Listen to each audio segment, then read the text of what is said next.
इससे आपका फाइनेंसिंग में भी फिर चेंज आएगा इक्विटी शेयर के डिविडेंड का।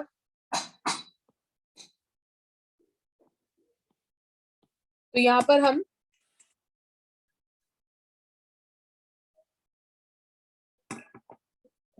44,000 4,50,000 ये आपका फिर ओपनिंग बैलेंस पर जाएगा।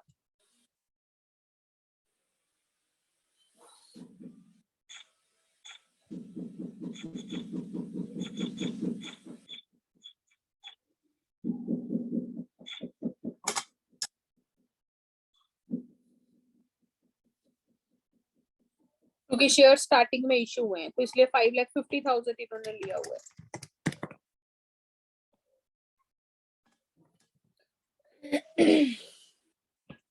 अकॉर्डिंगली आपका ये चेंज होएगा।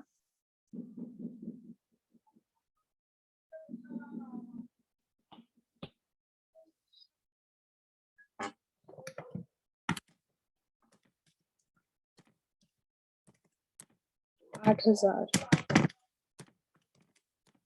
46,000 हो जाएगा।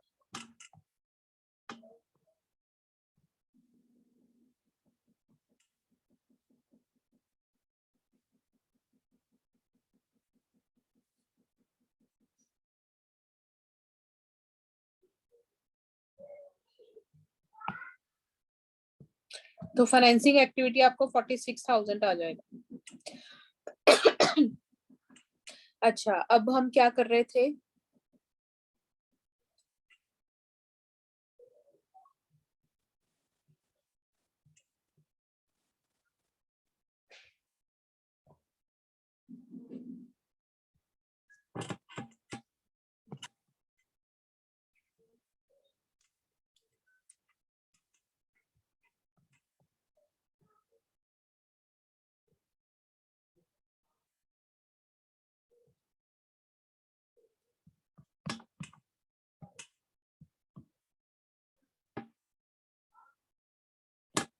शेयर्स वर इशूड ऑन 1 अप्रैल। तो अगर शेयर स्टार्टिंग में इशू हुए हैं तो डिविडेंड हम क्लोजिंग बैलेंस पर कैलकुलेट करेंगे।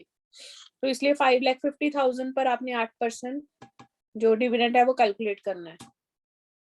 Shares, equity share, preference shares. Equity shares were issued on 1 April and preference shares were redeemed at the end of the year.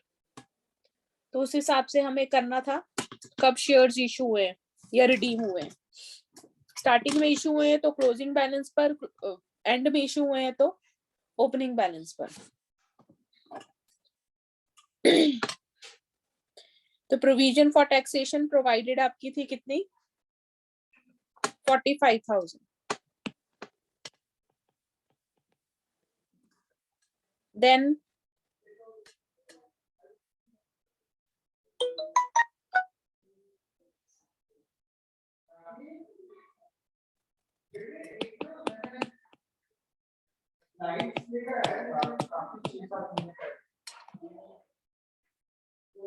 Transfer to general reserve आपका था 30,000।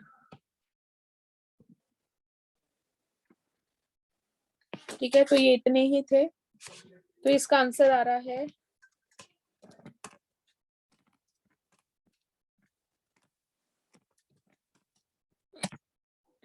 424,000।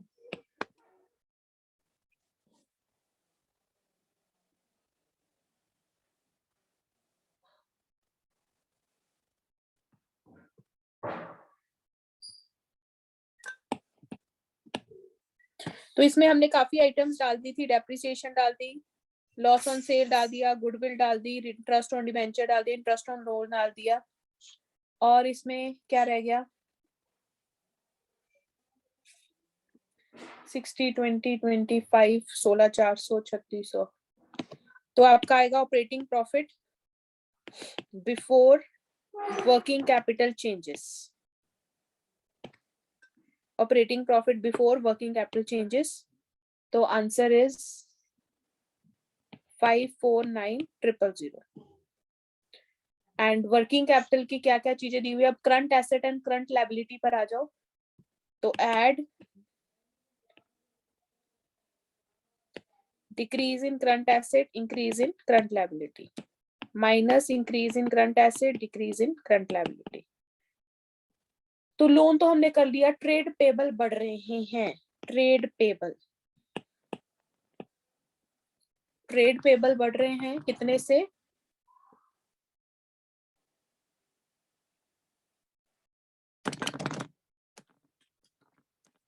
15,000। Then premium on redemption of preference shares 5,000 already हम उसमें डाल चुके हैं। जब इसका opening closing balance दिया हो तो आपने ऑपरेटिंग एक्टिविटी में इसको नहीं डालना, अदरवाइज अगर ये एडिशनल इंफॉर्मेशन में अकेला होता तो फिर हम इसको ऑपरेटिंग में भी माइनस करते, premium on redemption sorry plus करते, ठीक है। अगर प्रीमियम ऑन रिडम्पशन का बैलेंस ओपनिंग क्लोजिंग दिया हुआ है तो फिर ये ऑपरेटिंग एक्टिविटी में नहीं आता। अगर ये सिर्फ एडिशनल इंफॉर्मेशन में दिया होता तब ये ऑपरेटिंग में भी आता, फाइनेंसिंग में भी जाता। तो इसलिए मैंने फाइनेंसिंग में इसको ऐड करा लेकिन ऑपरेटिंग में इसको नहीं शो करा, क्योंकि अगर ये अलग से दिया होता है अकाउंट तो इसका मतलब ये प्रॉफिट में एडजस्ट नहीं है। प्रोविजन फॉर टैक्सेशन हम सबसे एंड में माइनस करेंगे। Then current assets, current investment को कंसीडर नहीं करना क्योंकि it is part of cash and cash equivalent. Inventories बढ़ रही हैं, इन्वेंट्रीज 95,000। ट्रेड रिसीवेबल सेम है, कैश एंड कैश इक्विवेलेंट सबसे एंड में आएंगे। तो अब ये बस इतने ही है। तो आपका आ गया cash before tax 95,000 and 15,000। Trade payable का कितना आ रहा है, ट्रेड पेबल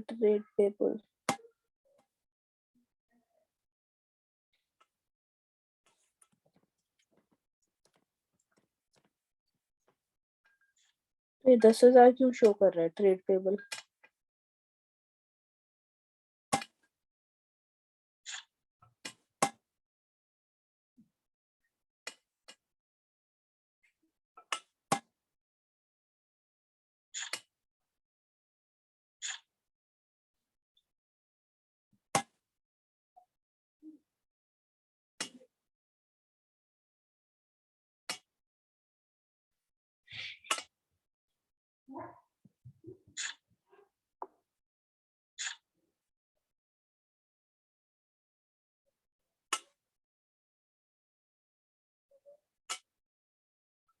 ट्रेड पेबल तो 15,000 ही है ना, 10,000 तो नहीं है।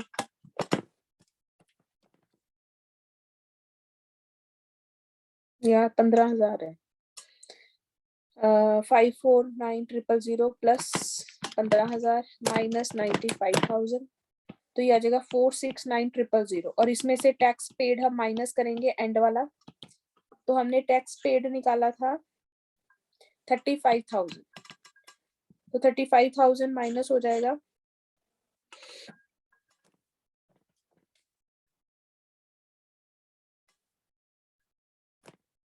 434,000।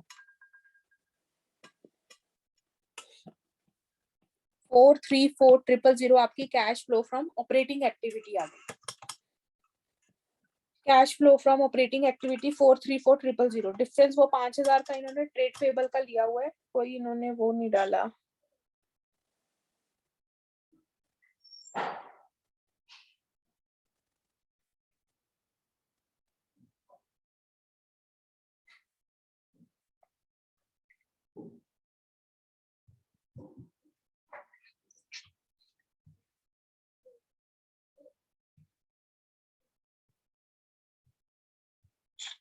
Four three four triple zero. अब हमारे पास तीनों एक्टिविटीज आ गई, नोट हो गया सबका। बैंक लोन तो फाइनेंसिंग में चला गया, बैंक लोन शॉर्ट टर्म हो लॉन्ग टर्म हो फाइनेंसिंग में जाते हैं, फाइनेंसिंग एक्टिविटी का पार्ट था वहां चला गया। Bank loan is not part of operating activity, चाहे शॉर्ट टर्म है लॉन्ग टर्म है। Current investment cash and cash equivalent का पार्ट है, current investment is part of cash and cash equivalent. तो ये यहाँ पर, तो अब हमारे पास तीन आंसर आए हैं 434,000।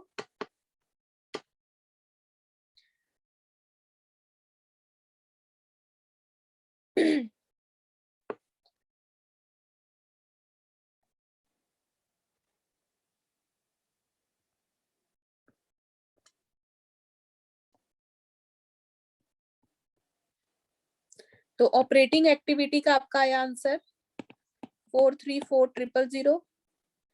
इन्वेस्टिंग एक्टिविटी का कितना आया था, मेरे को बताते चलो। इन्वेस्टिंग एक्टिविटी का कितना आया था मैम माइनस में 365,000। एंड फाइनेंसिंग एक्टिविटी का 46,000। तो अब आपका नेट इंक्रीज या डिक्रीज,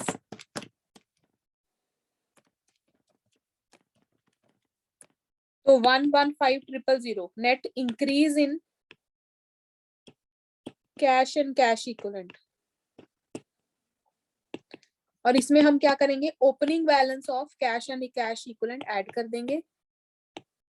तो ओपनिंग बैलेंस में आपने कैश एंड कैश इक्विवेलेंट भी लेना है एंड करंट इन्वेस्टमेंट्स भी लेना है। तो कैश एंड कैश इक्विवेलेंट का ओपनिंग बैलेंस है 25,000, करंट इन्वेस्टमेंट का ओपनिंग बैलेंस है 15,000, तो 40,000 यहाँ पे लोगे।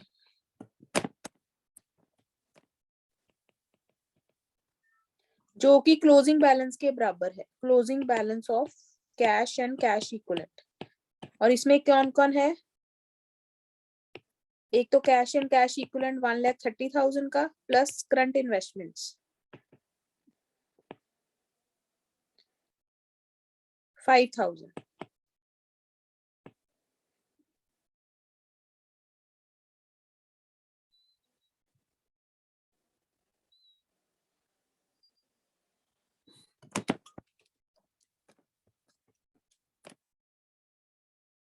तो 20,000 का कौन रह गया,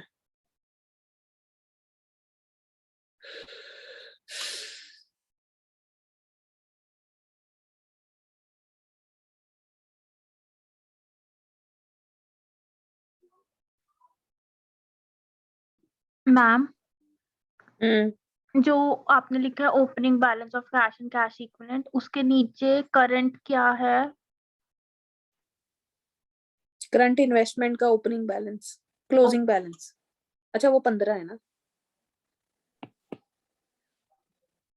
ओपनिंग 15 है, क्लोजिंग 5,000 है। ओपनिंग है 25,000 एंड 15,000।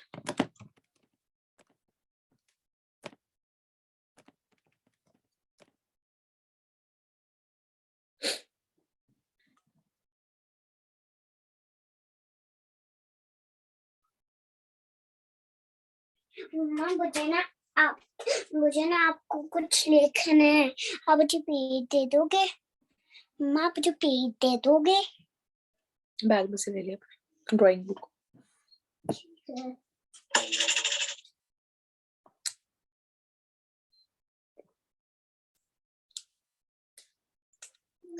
बीस हजार का कौन ऑर्डर है, कौन है?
46,000.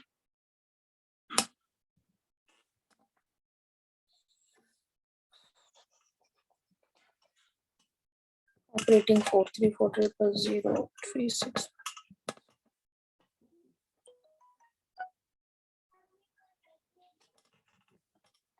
Hmm.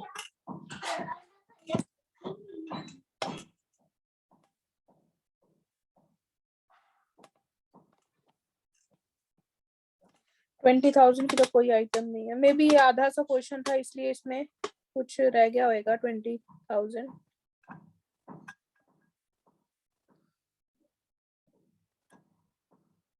सेल तो हमने डाल थी उसमें, परचेज डाल दी थी, वो भी आ गया था।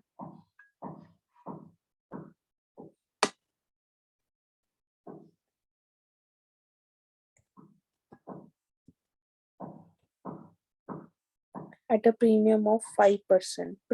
अच्छा, प्रेफरेंस शेयर्स रिडीम हो रहे हैं 2 लाख माइनस 1 लाख इंटू 5%, 5,000 ही है वहां पे। ठीक है,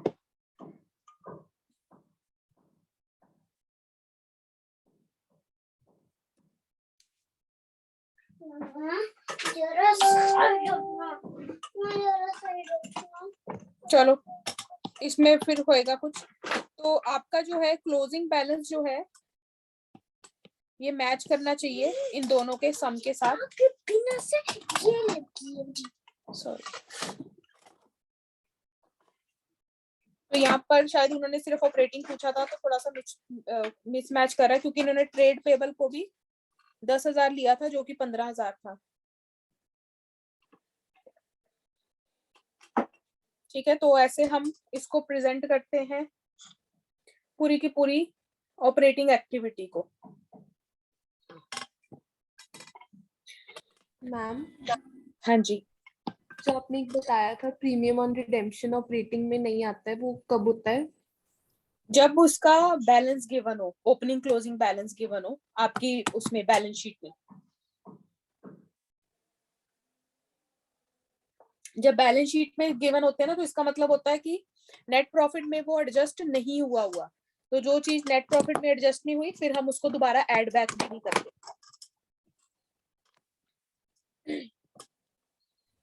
ठीक है मैम।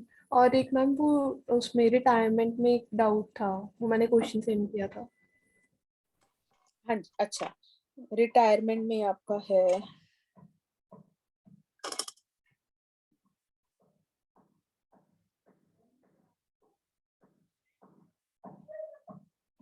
ये डेथ का नहीं है, रिटायरमेंट का नहीं है ये। नहीं हाँ, नहीं डेथ सॉरी, का है। डेथ। हाँ,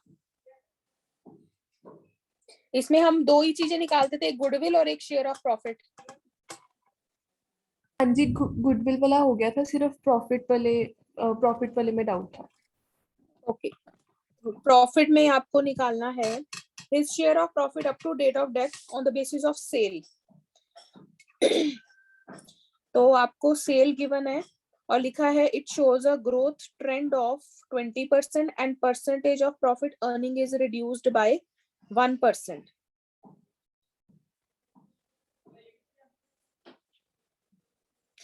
हमारी जो सेल्स है वो कहता है हर साल 2 लाख बढ़ रही है, 2 लाख प्लस 20% से बढ़ रही है। तो अगर पिछली बार 2 लाख थी तो इस बार 2,40,000 होगी करंट ईयर की।